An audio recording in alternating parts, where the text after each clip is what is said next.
8:30 की जगह 8:45 टाइम रख दो, ले देर हो जाती है।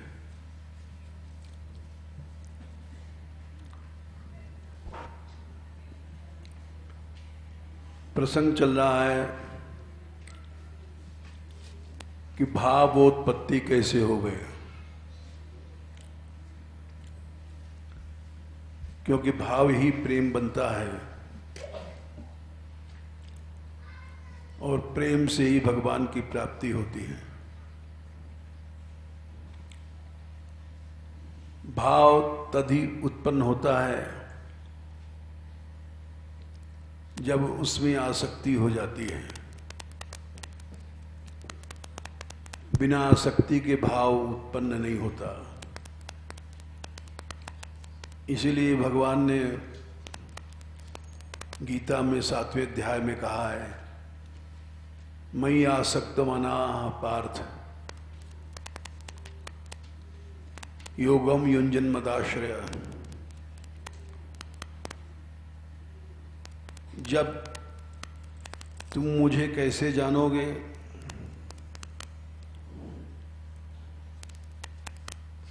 सातवें अध्याय में शुरू में भगवान ने कहा है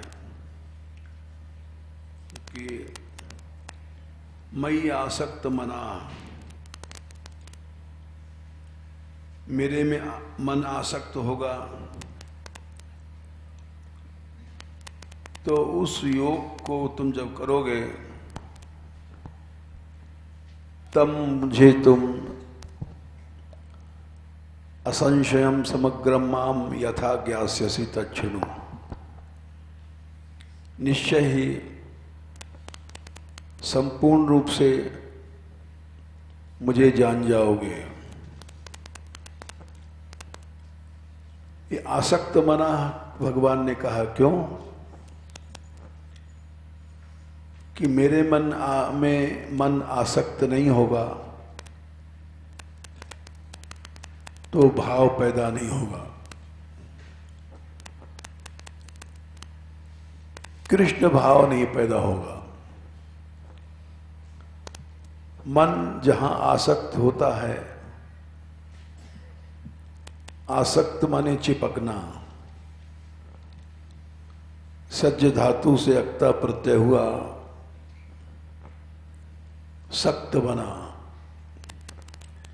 आ उपसर्ग लग गया,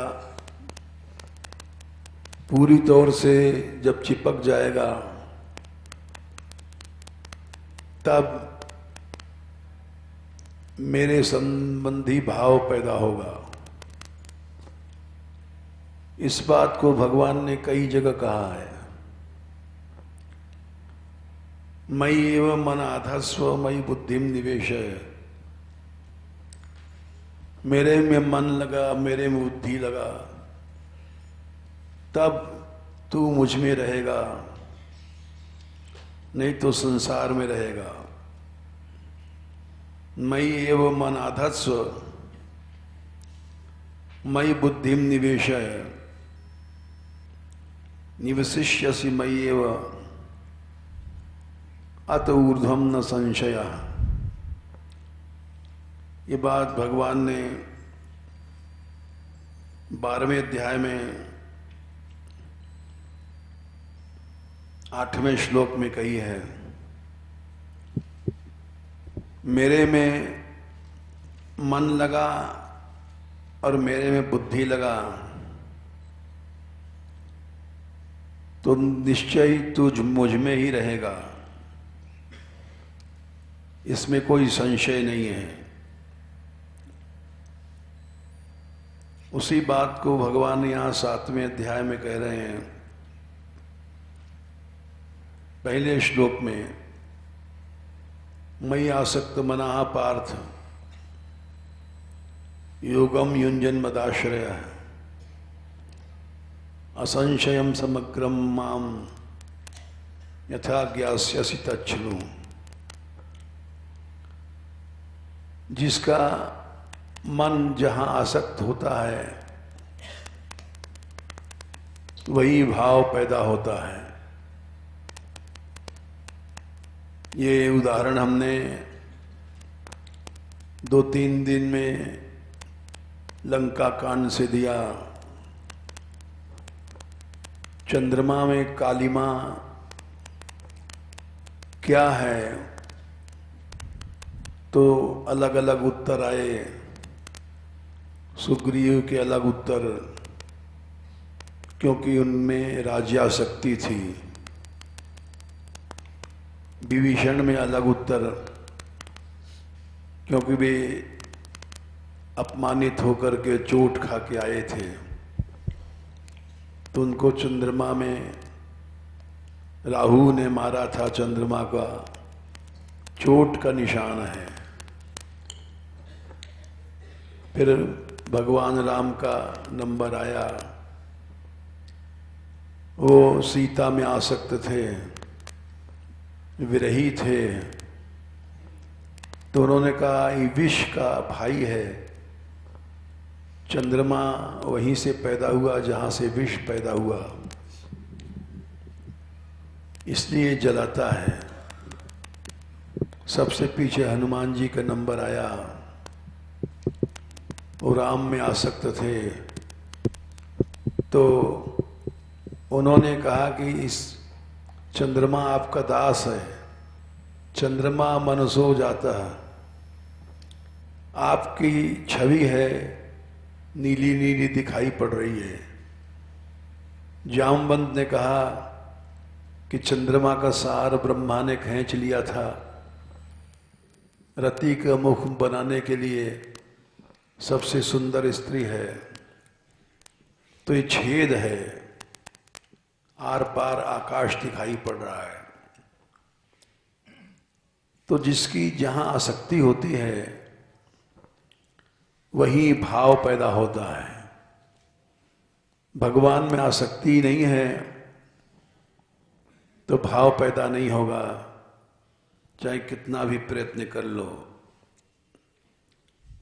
इसलिए भगवान ने मन मना भव मद भक्तो मद याजी माम नमस्कुरु, कई जगह इस श्लोक 2 बार कहा गया है। पहले मन लगाओ, तब तुम में भाव पैदा होगा, नहीं तो अनेक साधन करने के बाद भी भाव नहीं पैदा होगा। जैसे लोग जन्म भर साधन करते हैं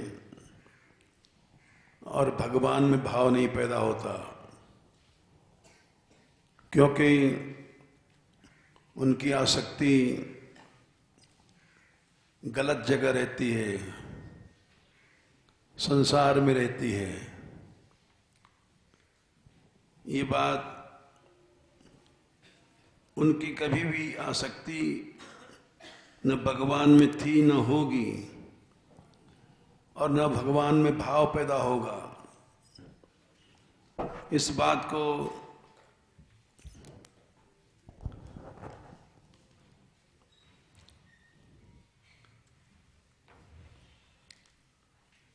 पांचवें अध्याय में 5वें स्कंद में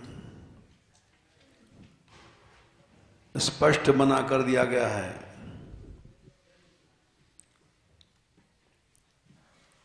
कि भगवान में भाव कभी नहीं आएगा। ये हर आदमी जो विषयी है, भोगी है, उसको समझ लेना चाहिए। 5वें स्कंद में 11वें अध्याय में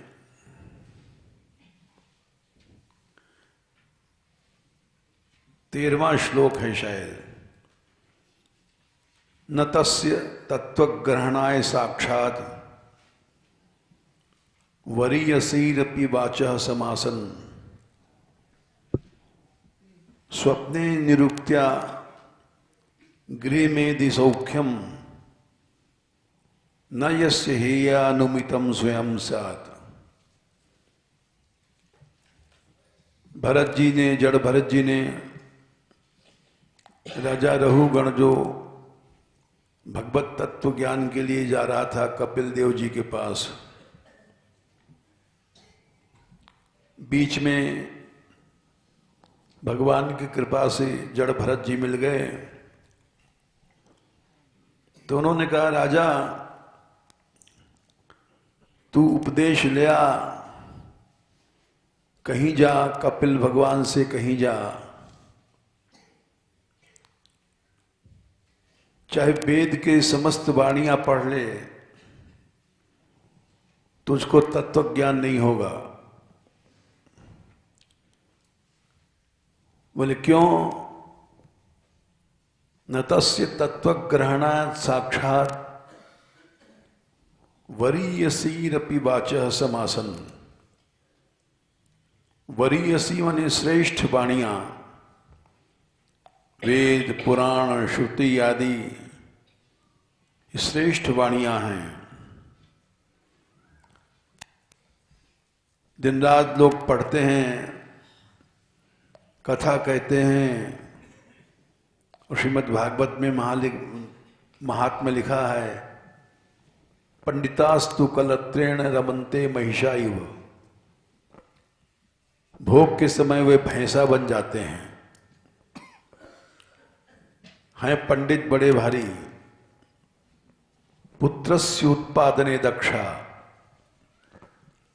बच्चा पैदा करने में रति कला में बड़े कुशल हैं,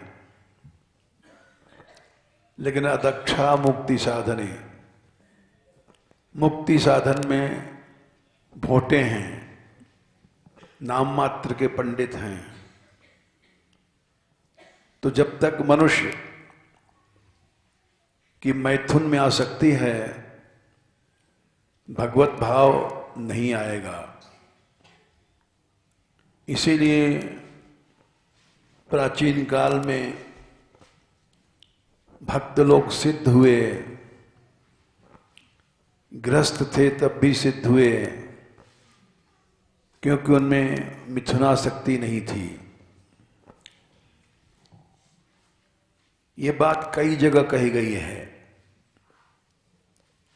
ये बात प्रहलाद जी ने भी कहा, ये बात भरत जी ने भी कहा, ये बात ध्रुव जी ने भी कहा है। सब जगह हम समय समय पर बताते रहेंगे और चतुर लोग इसको समझ जाते हैं और इससे बचने का प्रयास करते हैं। तो यहां तो जड़ भरत जी ने कहा, न तस्य तत्वग्रहणाय साक्षात वरीयसीरपि वाचः समासन। स्वप्ने निरुक्त्या गृहमेधि सौख्यम नयस्य हेयानुमितम स्वयं स्यात्। ये भोग क्या है? गृहमेधि सौख्यम, मेध्री संगमे धातु से गृहमेधि शब्द बना है। स्त्री संगम करता है जो, साधु होकर के या गृहस्थी होकर के। गृहमेधि, जब मनुष्य स्त्री संगम करता है तो वो चाहे उसका ब्याह है चाहे नहीं है, वो गृहमेधि बोला जाएगा। बहुत से लोग साधु बन जाते हैं और साधु बनने के बाद भी उनकी वृत्ति स्त्री संगम की रहती है। बहुत सी स्त्रियां साध्वी बन जाती हैं, बाई, लेकिन वो मैत्री संगमम धातु से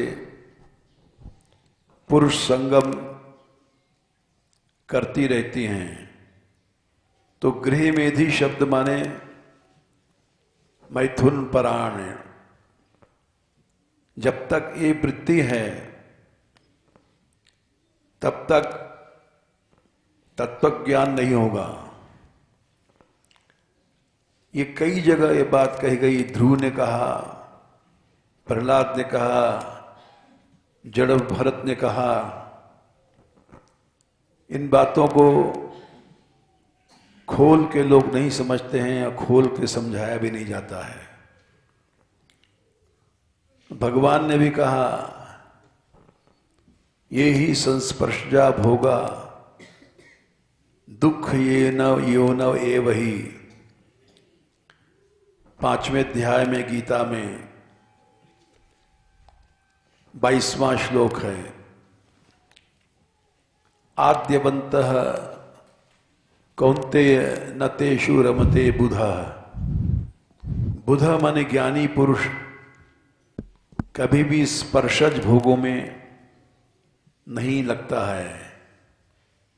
गीता में भी यही कहा गया, रामायण में भी ये कहा गया,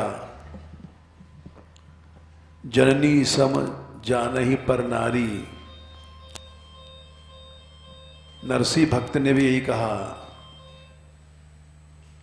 गीता में भगवान ने स्पष्ट कह दिया, तुम चाहे साधु बन जाओ चाहे सन्यासी बन जाओ, जब तक तुम्हारे मन में राग है, विषयों में प्रेम,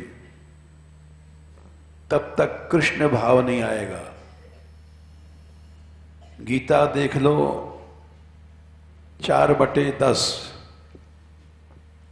कृष्ण भाव तभी आएगा जब बीत राग भय क्रोधा। राग और भय और क्रोध बीत मने चले जाएंगे, तब तुम मनमय बनोगे, तब सच्चा भगवान का आश्रय बनेगा। उसके पहले तुम स्त्री आदि विषयों का आश्रय करोगे। वीतराग भय क्रोधा मनमया माम उपाश्रिता। राग विषयों का प्रेम जब चला जाएगा और भय, राग में ही भय छिपा रहता है। जैसे किसी की स्त्री को कोई देख रहा है तो उसको डर है कि हमारी आसक्ति की जो स्थिति है, स्त्री है, ये दूसरा न कोई ले ले। राग में भय छिपा रहता है। राग भय और क्रोध, किसी ने बाधा दिया या छेड़छाड़ किया तुम्हारी स्त्री में, जहां तुम्हारी आसक्ति है तो क्रोध उत्पन्न हो जाएगा। वो काम ही क्रोध बनता है। काम एष क्रोधेश रजोगुण समुद्भव महाशनो महापाप्मा विद्धेनमिह वैरिणम। हमारे पास एक बड़े अच्छे महात्मा रहते थे और वो बड़े दुखी अच्छे थे संत, लेकिन वो अक्सर दुख में हमसे बातें करते थे कि हमने एक व्यक्ति की हत्या कर दिया है। कोई उनकी प्रेमिका थी, उस पर उसकी भी दृष्टि थी, तो बोले मैंने लोढ़ा मार करके उसका सर फोड़ दिया था और उसका बड़े दुख था उनको, हमसे हत्या हो गई। तो वह राग ही क्रोध बनता है, काम ही क्रोध बनता है और प्रायः लोगों की मृत्यु हो जाती है रागवश। वो जो काम क्रोध बनाया वो भयंकर होता है। मनुष्य, भगवान ने यहां तक कहा है 7वें अध्याय 7वें स्कंध में भागवत जी में कि जब मनुष्य आसक्त होता है भोग में या स्त्री में, और वो जब क्रोध का रूप धारण कर लेता है तो उस समय वो प्राण छोड़ देता है या अपने माँ बाप तक को मार डालता है। 7वां स्कंद 14वां अध्याय 12वां श्लोक, जह्याद यदर्थे स्वप्राणान हन्याद वा पितरम गुरुम तस्याम स्वत्वम स्त्रियाम जह्याद यस्तेने यजितः जितः।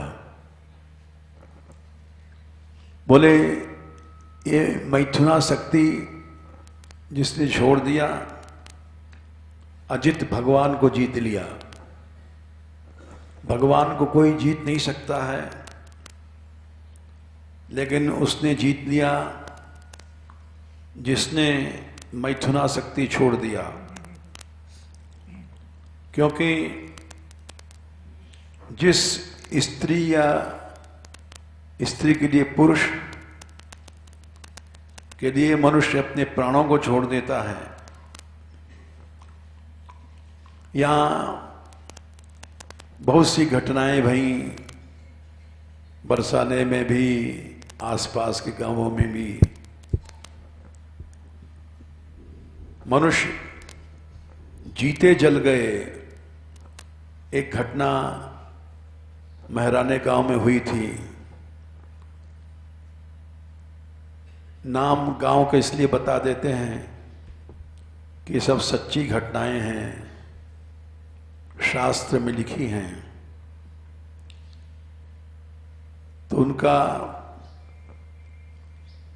उनकी आसक्ति इतनी थी, गांव वालों ने मना किया, नहीं माने तो जीवित उनको जला दिया गया। और उन्होंने जलना पसंद भी किया। जह्याद यदर्थे स्वप्राणान, ये ऐसी आसक्ति है कि मनुष्य प्राणों को छोड़ देता है। यहां तक कहा गया है, नारद जी कह रहे हैं, हन्याद वा पितरम गुरुम, माता पिता और गुरु की हत्या कर देता है। ये हमको एक संत ने बताया था कि एक बहुत बड़े नामी महात्मा थे और उनके पास विदेश तक उनका बड़ा प्रभाव था। को उनकी शिष्या थी गोरी, वो नामी महात्मा थे, उसको अपने पास रखने लग गए। तो उनके गुरु तुल्य एक संत ने मना किया, तुम ऐसा नहीं करो। तो उन्होंने उनको मरवा दिया। तो इसलिए ये सब बातें सही लिखी हैं। हन्याद्वा पितरम गुरुम, माँ बाप को छोड़ देना ये मारना ही है। माँ बाप, हमने स्वयं भिक्षा मांगा यहाँ बहुत दिन मानपुर में, और हमने एक दृश्य देखा और कि वो बगल के घर में स्त्री पुरुष पूड़ी और हलवा खा रहे हैं और भिक्षा मांगते थे। तो माँ अलग रहती थी बेटा बहू अलग रहते थे। माँ के पास भीम रोटी मांगने गए तो उसने बथुआ की रोटी दिया। नाज नहीं रहता है जाड़े में तो बथुआ मिला करके रोटी बनाते हैं। ऐसे ऐसे गरीब लोग हैं गुजर करने के लिए। तो रोटी लिया हमने, तो बुढ़िया ने रोटी दिया, बोली बाबा बथुआ की रोटी है। बेटा बहू न्यारे हैं, वो नाज वाज बटा लें, हमारे हिस्से में इतना ही नाज आया है, इसी में हमको 4 महीने काटना है, तो हम बथुआ मिला करके गुजर करती हैं। हमने रोटी लिया, चल पड़े। बगल के कोठरी में ही उनके बेटा बहू रहते थे। राधे श्याम किया, उन्होंने पूड़ी दिया और हलवा भी दिया थोड़ा सा। ले तो लिया हमने भिक्षा में, लेकिन बात खटक गई कि माँ बाप को नाज नहीं है, वो बथुआ से गुजर कर रहे हैं और ये हलवा पूड़ी खा रहे हैं। तो ये क्या है, अपने माता पिता को मनुष्य छोड़ देता है, घर घर अलग हो जाते हैं माँ बाप से, माँ बाप को ओल्ड हाउस में भेज देते हैं। ये ऐसी आसक्ति जो लिखी हुई है ये दिखाई पड़ती है सामने। विवाह के बाद अक्सर लोग माँ बाप से अलग हो जाते हैं, तो ये अलग होना हत्या करना के समान है। ऐसे लोगों को क्या भगवान का भाव पैदा हो सकता है? कभी पैदा नहीं होगा। इसीलिए भगवान ने कहा कि जब तुम्हारे मन में राग चला जाएगा, भोग का राग, आसक्ति का राग और भय और क्रोध, ये तीनों चले जाएंगे, वीतराग भय क्रोधा, तब तुम मनमय माने कृष्णमय बनोगे। तुम्हारा मन कृष्ण में आसक्त होगा, तब सच्चा उपाश्रिता भगवान का आश्रय सिद्ध होगा। उसके पहले आश्रय सिद्ध नहीं है। आश्रय है क्या? श्री श्रेणे धातु, सहारा लेने में श्री धातु है। आसमंताश्रयते आश्रय, पूरी तौर से सहारा ले लिया, वो आश्रय हो गया। जैसे मनुष्य विवाह करता है, फिर सारी तनख्वाह पैसा अपनी स्त्री को दे देता है, क्योंकि आश्रय है उसका स्त्री। या अपने बेटा बेटी को देता है,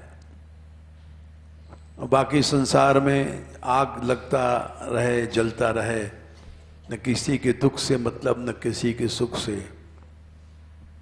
तो आश्रय जिसका जहाँ होता है, जिसकी आसक्ति होती है, वहीं उसका जीवन, साधन, पैसा, धेला, संपत्ति सब वहीं लगती है। माँ बाप को भी छोड़ देते हैं लोग, क्योंकि आश्रय स्त्री का है। फिर भाई भाई तो छोटी चीज है। तो वीतराग भय क्रोधा मनमया माम उपाश्रिता। अर्जुन, जब ये राग भय क्रोध चले जाएंगे। चौथे अध्याय में 10वां श्लोक है, जब तीनों चले गए तब वो मनमय मैंने कृष्ण में आसक्त हुआ और मामुपाश्रित भगवान के आश्रय में अब आया हो। अब तक तो स्त्री की और बच्चों की परिवार की आसक्ति में रहा, उन्हीं का आश्रय रहा। बोले अब आश्रय सही आया। बोले ये तो महाराज बड़ा कठिन है। जिस परिवार में आदमी रहता है, स्त्री हैं, बच्चे हैं, उनसे मनुष्य का मन हट जाए ये तो असंभव है। भगवान बोले नहीं, बहु ज्ञान तपसा पूता मद भाव मागता। जाने कितने लोग मेरी प्राप्ति कर चुके हैं। बहुवा ज्ञान तपसा, ज्ञान रूपी तपस्या है उनके पास, इसलिए वो आसक्त नहीं होते हैं।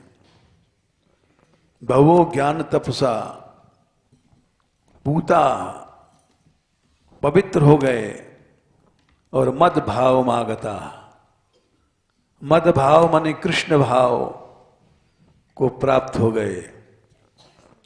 इसलिए भाव के पहले आसक्ति जरूरी है।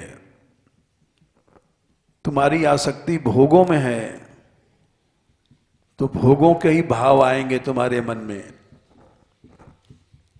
तुम्हारी आसक्ति पुत्र आदि में है तो वही भाव आएगा हृदय में। तुम्हारी आसक्ति धन में है तो दर्शन करने जाओगे तो भी जय महाराज हनुमान जी सवा सिर लड़ुआ चढ़ाएंगे। अगर हमारा ये मुकदमा 45,000 का जीत जाए तो वो 45,000 रुपए में भाव है, सवा सिर हनुमान जी को घूस दे रहे हो। अब देखो घूस मानते हैं कि नहीं मानते हैं तुम्हारी। तो इसलिए मनुष्य की जहां आसक्ति होती है,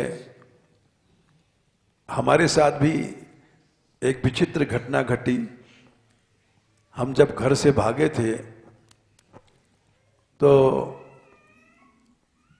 बड़े हनुमान जी हैं वहाँ बांध पर, लोग संगम नहाने जाते हैं। तो वहाँ बड़े हनुमान जी पर हमको सब लोग ले गए और हनुमान जी से प्रार्थना किया कि इस लड़के का दिमाग खराब हो गया है, ये अगर सुधर जाए तो हे हनुमान जी 5.25 सेर मगध का लड़ुआ आपको भोग लगाएंगे। हम सुन रहे थे। हमने कहा कि हनुमान जी हमको ब्रज में पहुंचा दो तो हम ये तो नहीं कहेंगे 5 सेर, हम भी कुछ भोग लगाएंगे। हनुमान जी ने पहुंचा दिया और हम आज तक भोग नहीं लगा पाए।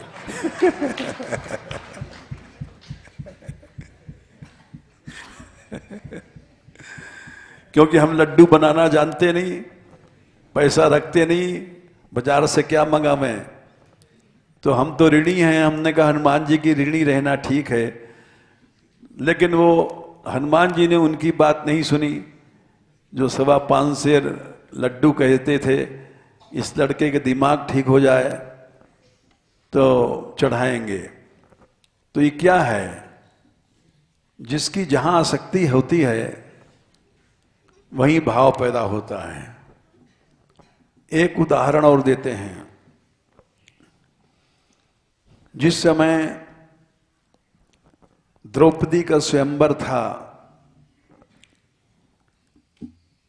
द्रौपदी का स्वयंवर विस्तार से महाभारत में लिखा है, पढ़ लेना।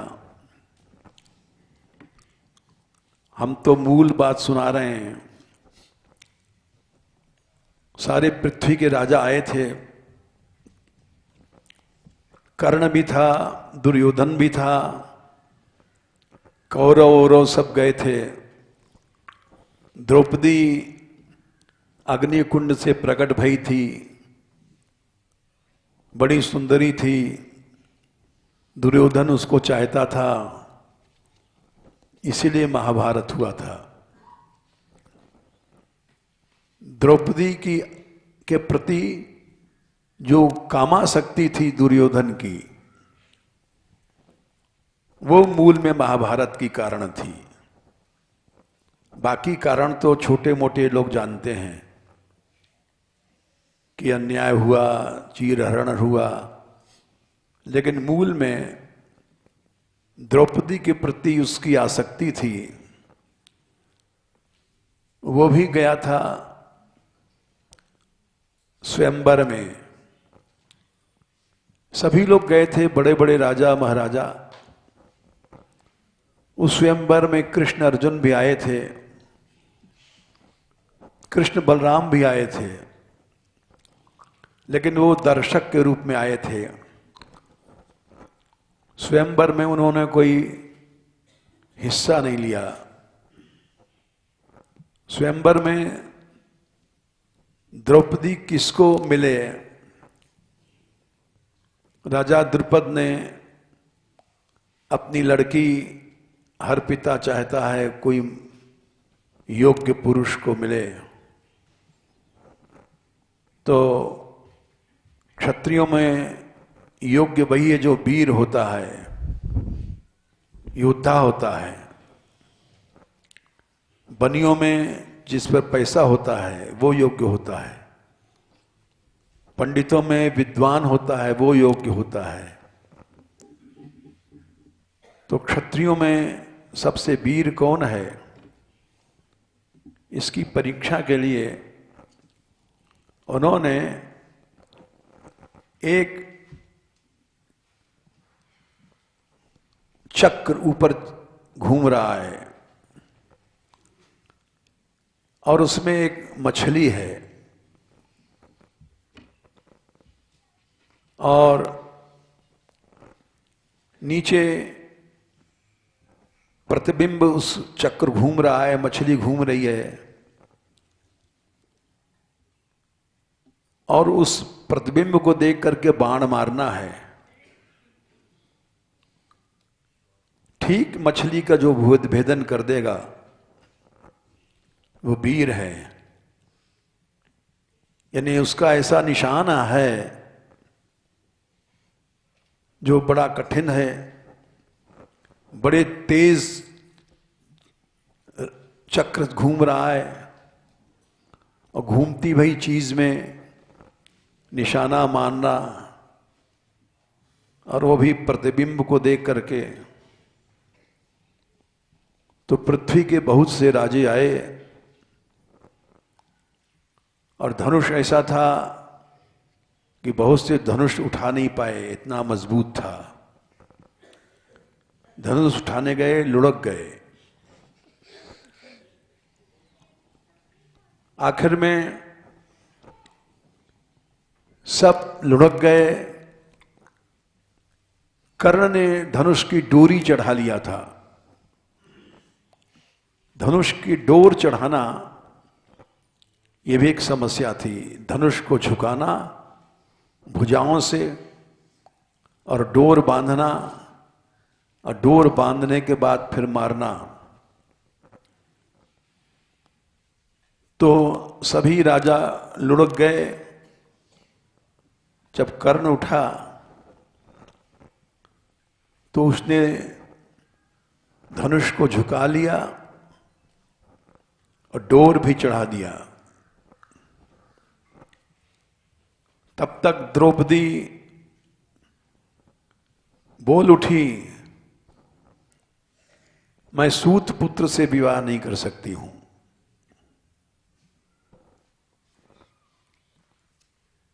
सूत मने सारथी। इसका पिता अधिरथ था। वो कौरवों का सारथी रहा, उसी ने पालन पोषण किया था कर्ण का, तो वही बोला जाता था बाप। सारा संसार जानता था कि अधिरथ का पुत्र है। था कुंती का, सूर्य ने उत्पन्न किया था कुमारी अवस्था में, सभी जानते हैं कथा को। कुंती ने कुआरेपन में पुत्र होना कलंक की बात है, तो उस लड़के को बहा दिया पानी में, एक पत्ते पर पात्र पर रख करके, और आगे कुछ दूर पर अधिरथ स्नान कर रहा था। ये सारथी था, रथ हाँकने का नौकर, उसको सारथी कहते हैं। सारथी नीच माना जाता है, घोड़े की लीद उठाता है, घोड़े थक जाते हैं तो उनको सहलाता है, उनकी मालिश करता है। ये नीच कर्म करने के कारण सारथी नीच माना जाता है। ये तो भगवान ही हैं जो भक्त के लिए सारथी बने थे। भगवान ने दिखाया कि मैं भक्त के लिए नीच से नीच कर्म कर सकता हूं। घोड़ों की लीद उठाई है कृष्ण ने महाभारत में। कब उठाई है? बीच महाभारत में, जिस दिन जयद्रथ का वध हुआ है, उस दिन विस्तार से अब समय नहीं है सुनाने का। यूं समझ लो 18 कोस घोड़े चले हैं युद्ध करते समय मैदान में। जयद्रथ के पास पहुंचने के पहले अर्जुन ने कहा कि केशव, ये घोड़े थक गए हैं, घायल हैं, हजारों बाण लगे हैं, प्यासे हैं, भूखे हैं, अब इनकी सेवा की आवश्यकता है।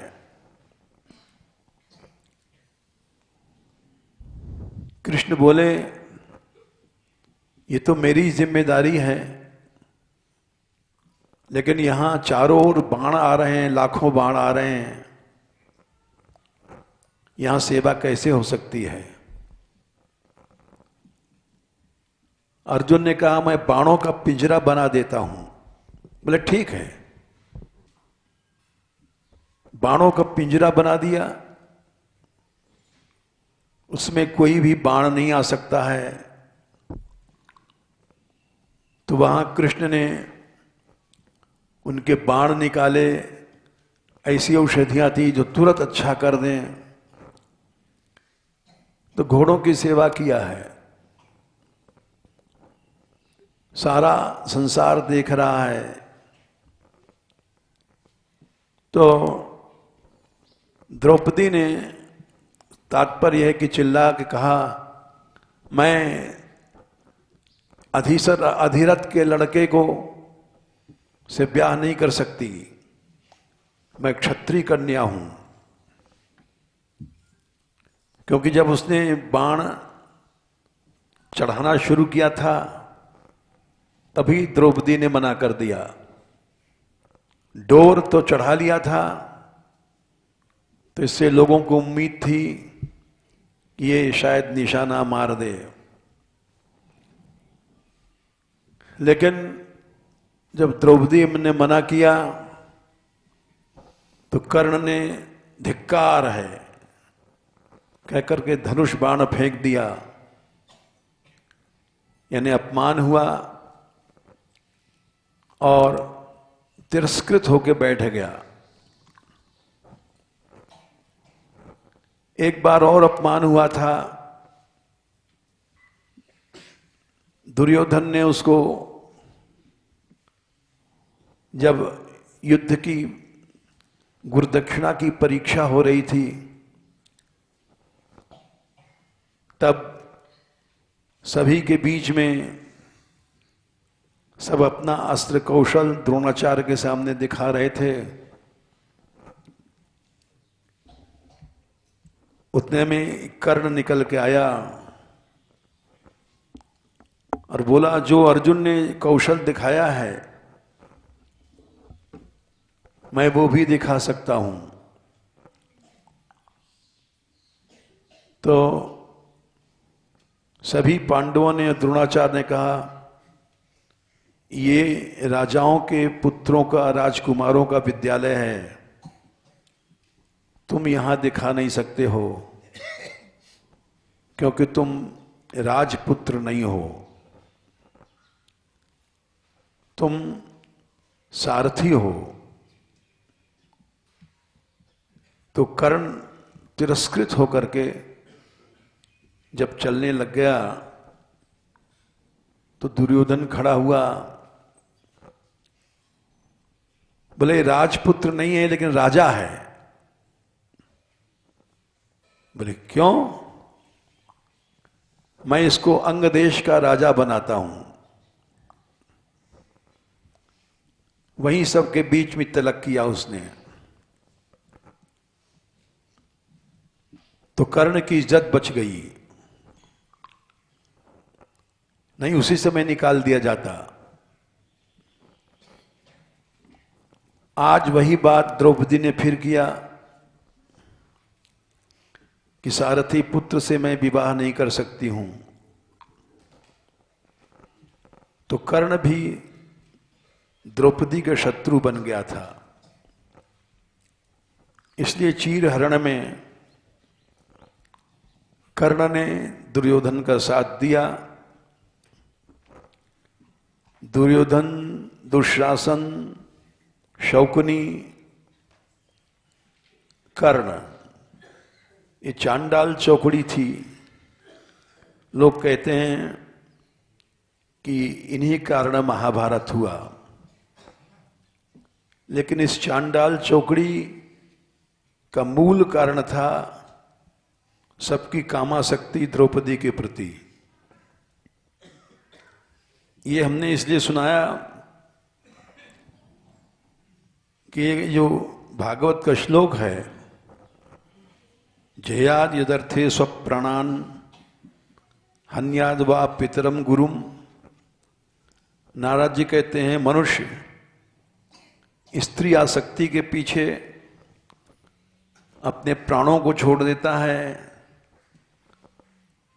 गुरुदेव को मार देता है, माता पिता को मार देता है। तस्याम सत्यम स्त्रियाम जह्याद, उस स्त्री में जो मैथुनासक्ति छोड़ देता है वो भगवान को जीत लेता है। यस्तेन अजितः जितः। इस आत्मा स्कंद 14वां अध्याय श्लोक संख्या 12, ये बड़ा दिव्य श्लोक है। 7, 14, 12 वो भगवान को जीत लेता है। एक और छोटी सी बात सुना दें, यद्यप देर हो गई है। हमारी माता जी सुनाती थी छोटेपन में हमें कि बेटा, जब मनुष्य का ब्याह होता है तो वो अपने माँ बाप को भूल जाता है। एक व्यक्ति का ब्याह हुआ और उसकी स्त्री उससे बहुत प्यार करती थी। वो भी समझता था कि हमारी स्त्री हमसे ही प्यार करती है, लेकिन वो करता वर्ता नहीं, वो प्यार नहीं था उसका, स्वार्थ था भोग का। और एक दिन उसने बड़ा प्यार का नाटक किया, तो वो उसका पति बोला, मैं इतना प्यार करता हूं तुझसे कि अपना सिर काट के दे सकता हूं। वो बोली झूठ है। बोले अपना सिर तुम काटोगे तो मैं विधवा हो जाऊंगी, हमसे प्यार करते हो तो अपनी मां का सिर काट डालो। सास बहू में पटरी नहीं खाती थी। अपना सिर मत काटो, अपनी मां का काट के दिखाओ तो मैं मान लूंगी तुम मुझसे प्यार करते हो। वो गया और मां का सिर काट करके और ले चला हाथ पर रख करके जल्दी से। लेकिन कोई अंग कट जाता है तो धनंजय वायु कुछ देर रहती है। छिपकली की पूंछ काट दो तो फड़फड़ाती है। तो मां का तुरंत सिर काटा था, लेके जल्दी से चला, ठोकर लगी, गिरा तो सिर बोला बेटा धीरे,